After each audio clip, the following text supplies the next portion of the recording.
Hi everyone, we're already on lesson number 15. So yesterday we talked about the different types of weather, and today we're going to focus on what is precipitation. So I also learned a lot about precipitation through doing some research for you guys.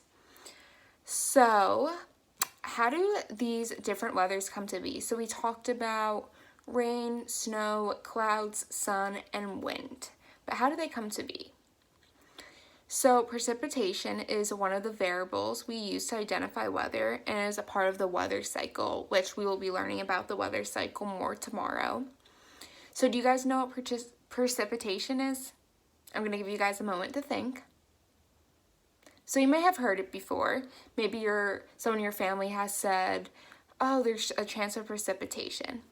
So precipitation is when any liquid or solidified water that forms in the sky falls back to the ground. We use precipitation to determine how the weather will be the next day.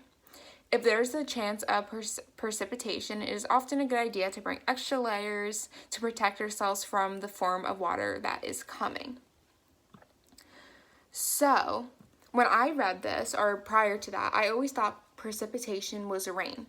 However, there's many different types of precipitation. So the ones you probably have heard of are rain and snow, but there's also some you may not be familiar with, which is hail and sleet. So you may have heard of these before, but these are all different forms of water from the sky that fall to the ground. So I do have my visual with me, actually. I forgot I had that. So we have our rain, our snow, our sleet, and our hail. So with this, rain is falling drops of liquid water. So we know what rain is. It's usually when there's water coming from the ground. Whereas snow falls when the temperature in a cloud is below freezing. So the weather has to be a certain temperature in order for the water to freeze. Sleet is rain that freezes as it falls. That's interesting. So, I guess when it is raining, it freezes in the air. And then hail is forms when drops of rain freeze and strong winds carry them higher into a cloud. So these are all interesting. Usually when it hails or sleets, it's kind of scary outside. Sometimes your windshield, especially when it's hailing, you'll hear it. It sounds like there's almost rocks on your windshield. But these are all forms of precipitation. And I actually did not know that sleet and hail were considered precipitation. So I learned something also this week. So again, rain, falling drops of water, of liquid water. Snow falls when the temperature in a cloud is below freezing. Sleet, rain that freezes as it falls. And hail forms when drops of rain freeze and strong winds carry them higher into a cloud. So you could always refer back to this image. I will put it in below in the lesson so that if you want to, because they do have visuals here, and it's easier to kind of maybe visualize the different types. So I want you to think in your head, what are the 4 different types of precipitations that we just went over?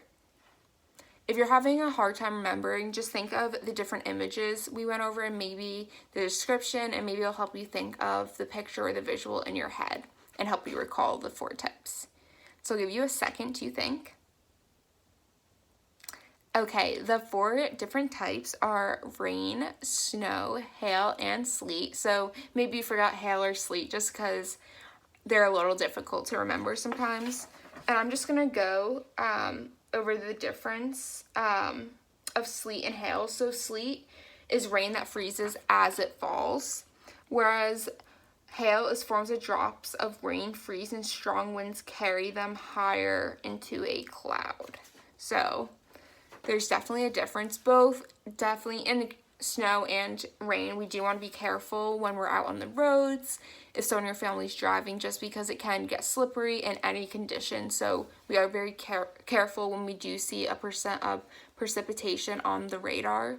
So that's one of the factors we use to determine the weather outside, because it will tell you the chance of it precipitating, and then you will dress accordingly, because you obviously will want to have some extra layers on if there is a chance of precipitation. So today we were learning about the different forms, and we were describing it. So we will be identifying one of the forms of precipitation we learned about. I'm going to do an example with you. So I'm going to choose rain just because that's one we're all familiar with. So that means you guys cannot choose rain as yours. So we're going to identify it and then describe it. So my expectations are to write one sentence describing one form of precipitation, not rain, because I'm doing rain. Identify the type of precipitation. So you would have to identify if it was snow, sleet, or hail. And then you would describe it. So one way to describe snow would be falls when the temperature in a cloud is below freezing. So since I chose rain, this would be my sentence. This is an example. One type of precipitation is rain, which is falling drops of liquid water. So did you guys see how I identified the type of precipitation? And I described what it means. So you could also, it's not an expectation, but just kind of a challenge, is for you to draw a picture of the type of precipitation too, just to add some fun in it. And I could show you guys the pictures again. And you could also definitely, maybe someone in your family could help you Google some pictures of the kind you choose. Especially maybe choose one that you haven't seen before, you haven't heard of before, so you could learn more about it. So now that I explained the expectations, you are going to write your own sentence with the remaining 3 types of precipitation. So snow, hail, or sleet.